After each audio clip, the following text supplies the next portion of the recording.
একটি ছোট্ট load bearing বাড়ির ছাদের কাজ চলছে। এটি প্রায় 250 স্কোয়ার ফিট ছাদ। এই স্ল্যাবে আপনাদের দেখিয়ে দেব খুঁটিনাটি বিষয়গুলি। এটি চেয়ার ডবল জালিকে আলাদা করে রাখার জন্য এটি একটি নতুন পদ্ধতি চেয়ার। আর রডের নিচে যে কভার ব্লকগুলি দেখতে পাচ্ছেন এগুলি দোকান থেকে কিনে ব্যবহার করা হয়েছে। এগুলি নির্দিষ্ট ছাঁচে তৈরি করা হয়।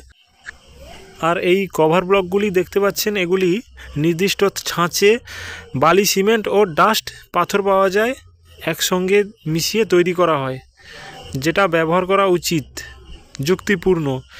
আর স্ল্যাবের ক্ষেত্রে 20 mm কভারিং দেওয়া উচিত। আর 2 ফুট বাই 2 ফুট দূরে দেওয়া উচিত কভার ব্লক। 2 ফুটের বেশিও নয়, 2 ফুটের কমও নয়।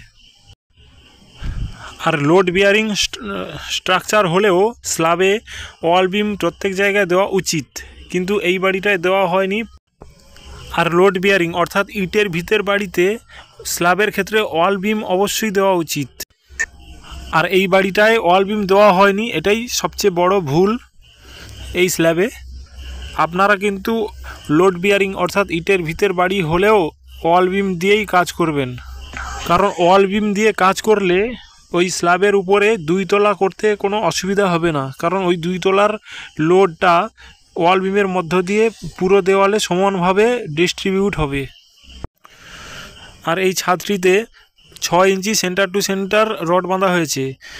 এটা 5 ইঞ্চি সেন্টার টু সেন্টার রড বাঁধলে ভালো, এটাই উচিত। ক্র্যাঙ্ক জালির কাজটি সম্পূর্ণ দেখে নিন এইভাবে। আর এই ছাদটি 5 ইঞ্চি পুরো পারফেক্ট ঢালাই হবে।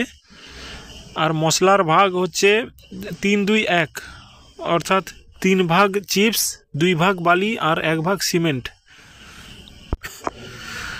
আরও একটা বিষয় আপনাদের জানিয়ে রাখছি, ছাদে পলিথিন যে দেওয়া হয় শাটারিংয়ের উপরে, পলিথিনটা পাতলা না দিয়ে একটু মোটা টাইপের পলিথিন দেওয়া উচিত, কারণ স্ল্যাব ঢালাইয়ের পরে যখন তক্তা খোলা হবে, শাটারিং খোলা হবে, তখন ওই পাতলা পেপার হলে ওই ঢালাইয়ের সঙ্গে চিপকে থাকবে, উঠতে চায় না।